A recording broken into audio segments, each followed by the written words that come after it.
Today we're gonna get your Warzone from going looking like this to this with just a few in-game settings, as well as making your game look insanely better. Your max FPS is also going to increase, so it's a win-win. Without wasting any more time, let's get straight into the settings. So from the main menu, we're going to go to our settings. We're going to go to our graphics settings to start out with, and we're going to start in display mode. There's a couple different ways we can run display mode. I run full screen borderless because I like to tab in and out from all of my different apps that I'm running, whether it's Spotify, YouTube, Discord, or whatever. But if you want the most FPS that you could possibly get, you want to go to full screen exclusive. This is going to lock your screen in here, and it's going to give you a little bit more FPS. As well as getting more FPS, you can also adjust your display resolution as well as your refresh rate. If you use full screen exclusive, whether you want to go down to 120, 100, 60 FPS, whatever it is, or when you go to full screen borderless, those two get locked, so you don't get to adjust those as much. From there, we're going to turn off dynamic resolution. This puts a lot of load on our GPU, so we don't want to have any more load than we need to. Aspect ratio is going to be automatic. It'll just fit your screen as best as possible. VSync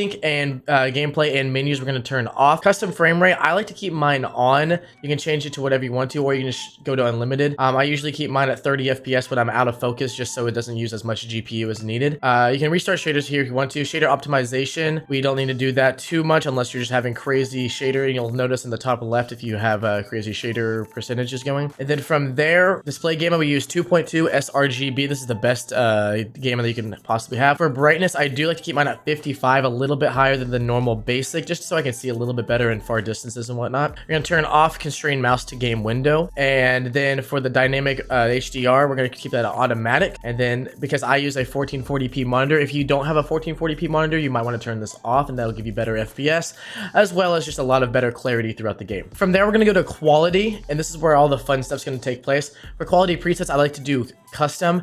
Make sure your render resolution is always at 100%, whether you're using 1080p, 1440p. I doubt anybody's using 4K, but that'd be kind of crazy. Upscale sharpening, I turned off. Anti-aliasing, we're going to use SMAA T2X. This, I've looked a little bit around, and it actually does better than Filmic SMAA. For a while, they did say the Filmic was better, and for me personally, I have more FPS if I use the non-Filmic version. Anti-aliasing quality, we're going to keep that at low. Video memory scale, we can go all the way up. This is going to be the most how much RAM that you get to use for the game, and it'll allow you to have the best quality without losing any FPS. Texture resolution, we're gonna go very, very low. Texture filter, we're gonna go low as well. Nearby level of detail, we're also gonna keep low. For most of these, we are gonna keep them low because it doesn't really affect the quality as long as you keep your render resolution nice and high, but it does give you a lot more FPS if we keep these low. Clutter draw distance, we're gonna keep this short as well. Particle quality, we're gonna keep this low. Particle quality level, we're going to keep very low. Bullet impact spread, this is kind of more personal preference. I keep it off sometimes I keep it on just to see where I want to, like where my bullets are going and whatnot if I'm going into a fight. But for right now, I am keeping it off just so I can get more FPS on this new Ashika Island game. Persistent damage layers, we're going to keep off. Shader quality, I do keep mine at a minimum because if you keep it on low, it actually uses VRAM, and I don't have a ton of VRAM uses, but the medium actually goes for my GPU because I have a 3080. I have a pretty nice GPU. Tessellation, we're going to keep off. Terrain memory, we're going to keep this at max. Set the allowed memory size for distance terrains. We want to keep this because we don't want to lose the quality of what we're actually seeing. If we keep it at low, it looks very cartoonish, and not like the good cartoonish like a Apex or like a Fortnite like that. So it looks very bad, so I keep this at max. It's one of the only settings that I actually keep at max. Demand texture streaming, keep this off. We don't want to mess with any of this stuff. This is one of the most forgiving FPS boosts you can have. You keep this off. I usually see about a 10 to 12 FPS difference when I do this. Streaming quality, we're going to keep this at normal. Volumetric quality, we're going to keep this at low. This is going to be putting our load on our CPU, not our GPU. If we keep it at medium, it is our GPU. We already have a couple settings up here that do use GPU, so we don't want to be doing that. Deferred physics quality, we're keeping this on high because the water is actually very important in this game to dive. You want to be able to see as well as use your gun. So we keep this at high, but water caustics we keep off. So we don't use a ton of GPU usage with the waters with the caustics. So shader map resolution, we're using very low here. This shaders and like shade and shadows and all that, those kill your FPS more than any setting that you have. So we're going to keep all of these basically at low. The only one I have that's not low is our spot cache, but we just don't want to keep this at high. I might actually move this to low for a little bit to see if it affects me at all. So all of these are also going to be low as well. Screen space reflections, we're going to keep off. Static reflection quality. This is a quality that, like, whenever an image is still, how good the quality actually looks. And if the image is still, we know what it's going to look like. It's not moving, so we don't want to worry about how good the quality of that is, like the wall or the car. That doesn't affect us that much, so we're going to keep this as low as possible. Render grid volumes, we're going to keep this off. NVIDIA reflex low latency, I keep on. You can try on boost. I have had some issues with my GPU when it has on boost, so I keep it on. Depth of field, we want to keep this off. These are very important for quality of gameplay. Depth of field being off, world motion blur off, and weapon motion blur off, as well as the fill grain to 0, are very important for the visual of the game and how it affects you. If you keep the motion blur, weapon and world on, sometimes you can get headaches. If you look at the screen to the right, it's very, very sickening and almost dizzy looking to watch that. For the last setting we're going to be going through on Warzone is going to be our view setting. We're going to start out with field of view. This is more personal preference. Console starts with, I believe, 80 FPS or FOV, sorry.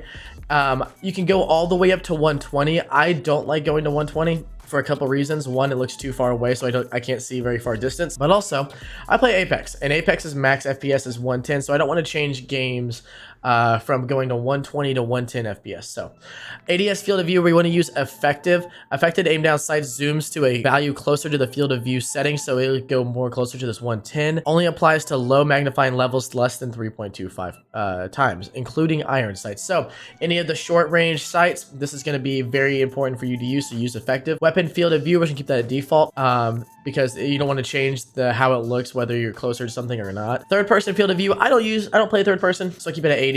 Nothing crazy there. Vehicle field of view, keep this at default. Don't want to change that as well. First person camera movement, we can keep this at least. What this does is actually make the shakiness of when you're sprinting or getting shot to be the least amount as possible. So if you're trying to get a long range battle with somebody, maybe you're using the RPK and they're shooting back, your spread and your bounce isn't going to be as great as if you were to put this at default. Third person camera movement doesn't matter to me. I don't use third person.